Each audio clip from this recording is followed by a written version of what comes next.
Come Down from Yonder Bookshelf by AShadowOfCygnus. So, you're still not coming down? Nope. And there's nothing that I can say that'll change your mind? Yup. And you've been talking to Big Mac again? You're damn right I have. Twilight sighed. He had slunk up to his makeshift nest atop the bookshelves when she'd first popped the question, and she hadn't been able to coax him down since. Under normal circumstances, she would probably have just left well enough alone. Give it a while, let him sleep it off, make some quick apology in the morning, and let the matter drop. She'd certainly done it enough times before. But these were most definitely not normal circumstances. She couldn't just let a golden opportunity like this slip through her hooves. It would be horribly irresponsible, nay, criminal, especially considering how seriously she took her responsibilities as a hostess. No, Twilight Sparkle was an indomitable mare at the best of times, and once she really set her mind to something, there was very little that could dissuade her. Maybe it was that willful streak her mother had always warned her about, or the years of tenacity she'd built up bludgeoning her way through 15 terms worth of assignments at Celestia's School for Gifted Unicorns, or even the sheer bloody-mindedness she'd had to employ to make things happen in lethargic provincial Ponyville. But whatever the reason, once she decided something was going to happen, then by sweet Luna's star-speckled flank it happened. And if she had to go up there and drag him down by force, this was going to happen. "Must be getting late," he called down from behind a hastily erected wall of pillows.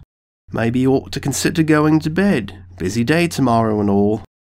It was true, of course. Even the chronically nocturnal Spike was snoozing in his basket. But Twilight was no stranger to the odd all-nighter, and she'd certainly pulled them for less. "Almost midnight, actually, but I don't have anywhere I need to be in the morning." "Well, maybe I do." She eyed him.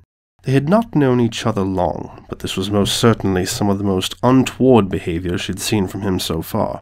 And considering they'd first met as he stumbled, dazed, battered and smoking, out of a white-hot crater in the Everfree Forest, that was definitely saying something.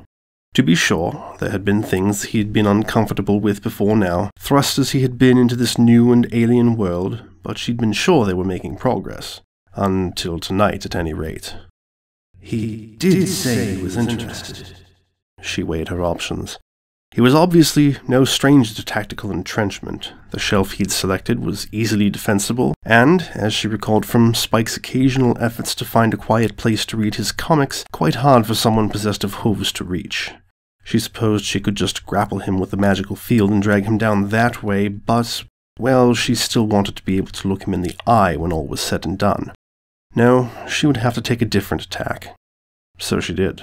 Fixing her gaze on the pair of eyes peering suspiciously out from over the top of the downy barricade, she dazzled him with the most winning smile she could muster. "Come on," she coaxed. "It could be fun." "Fun?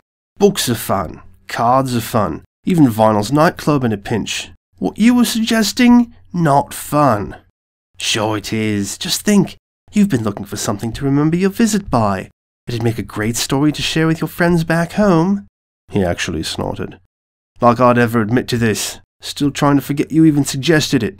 Twilight's eyes narrowed. "Well, excuse me then. You're the one who said, what was it? You wanted to experience everything this place had to offer while you were here? Sorry for trying to help you out." "Did I say that?" "You did. You so did."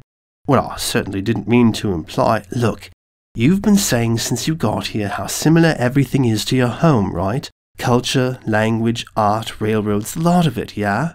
Give or take a few centuries, but yeah." "Fine. So what's so different about this?" "I just don't think I'd like it is all." "And how would you know without having tried it?" "Well, exactly, you don't." Her expression softened somewhat. "Look, I promise you're being silly about this. There's nothing to be scared of. I don't bite. It certainly won't either." "Scared? Who said anything about scared? All I said was no, and I was really hoping you'd take that for an answer." "You said—" "I said a lot of things when I first showed up here, Twilight, and you don't seem to be holding me to my questions about the pink elephants as much as you are this." "Giraffes, actually. And you weren't exactly in your right mind." "Exactly." "You weren't in your right mind then, but you definitely said something about it later." "Doesn't mean I'm going to do it now." "Oh, come on. Give me one good reason you've suddenly lost your sense of adventure. Alright, fine. You want a real reason? I'll give you one. I'm not an equine. She blinked. And? He couldn't quite meet her eye. What, you want me to get down to the nuts and bolts of it? If you please. Well, our physiologies are so wildly different, there's no telling what might happen. Okay, now you're just making excuses. I am not, he said, looking affronted. It's a legitimate concern. I don't want either of us getting hurt. She gave him a look flat enough to build a house on. Please, I've done the research. There's about as much danger to either of us as Fluttershy feeding that bunny of hers. And worst comes to worst, Spike knows how to use a mop. He made a noise of slight revulsion and retreated further still into his nest.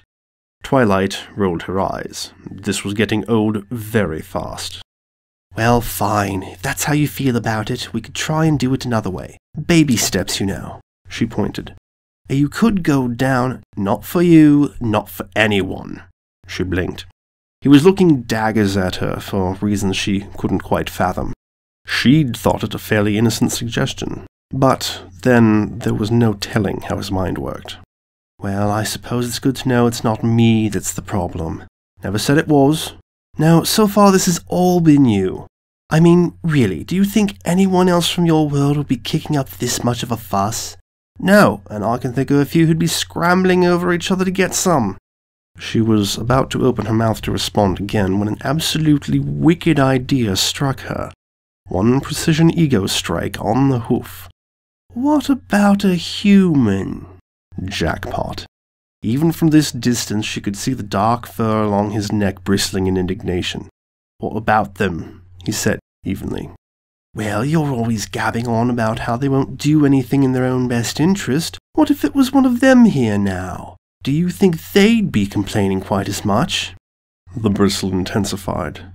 If you've heard half of what I've said about them, you'd know the answer to that already. I've listened. Maybe they're more adaptable than you are. Another bristle. I mean, it's not like you're going to be seeing anything else for a while. Maybe even a long while. Her eyes flashed. Maybe you should start getting used to it. Remarkably, he maintained his calm. We're working to fix that.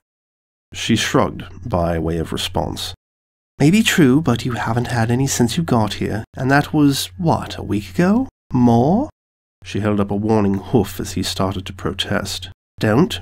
I'd have heard if you had. Ponies in this town may be crazy, but they do love their gossip. That had riled him. From what she could see of his face, he was clearly gearing up for an appropriately vicious response. I'll bet you just love that, don't you? He finally snapped. Being the center of attention around here must really hurt that ego of yours when someone finally tells you no. Her eyes widened for a moment, then narrowed. My ego? You're one to talk, mister. Won't accept help or charity of any kind if it kills him. How thick do you have to be to turn down what I'm offering you on a bucking plate? Oh, and this is your idea of charity, is it? You're probably just looking for an excuse to study a little xenobiology. Make a great report for your princess. First hoof experience with a prime specimen, am I right? What? Twilight exclaimed, turning a furious shade of scarlet. How, after everything we've been through, you really think that's what I'm after? Oh, sweet Celestia, you are thick. Oh, and what was the first thing you said when I woke up? He affected a horribly breathy, flustered voice. Oh, wow, what a prime specimen he is. Prime specimen, he snarled, like I belong in a bloody lab, or the zoo. I can't believe you think Twilight was practically incoherent. And what's worse, when I say I'd rather not be your little guinea pig, you won't listen. Read my lips, Twilight. Even at full volume, he managed to exaggerate every word. The answer is no. No! Twilight stamped a hoof in frustration. Oh, that's it. You're coming out of there if I have to come up there and get you myself. There's no way in hell. You're being irrational. You're going to get me killed. It is not going to kill you.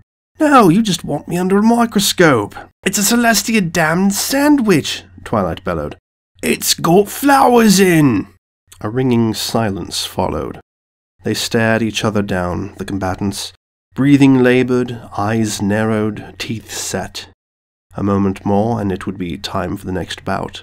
No holds would be barred, no quarter given, and none asked for.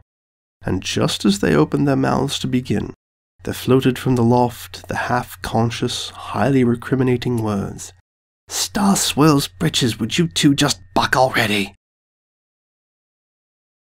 Well, that was stupid, wasn't it? A bit, yeah. Sorry, I was being thick about it. Probably just hungry. Nah, I should have left well enough alone. I'm sure you can take care of yourself. You've managed it this long.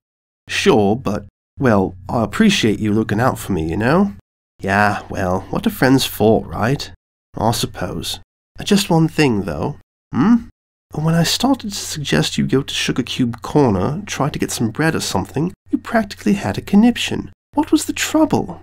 Oh, you can't guess? No? Really, come on, tell me. You know how much trouble I had with this when it was you. Do you really think I'd want that pink twit bouncing around, making things even more uncomfortable? Thank you, no. Fair point. Now, would you mind passing the salad? The end. I need to get into character. Turn to page 495.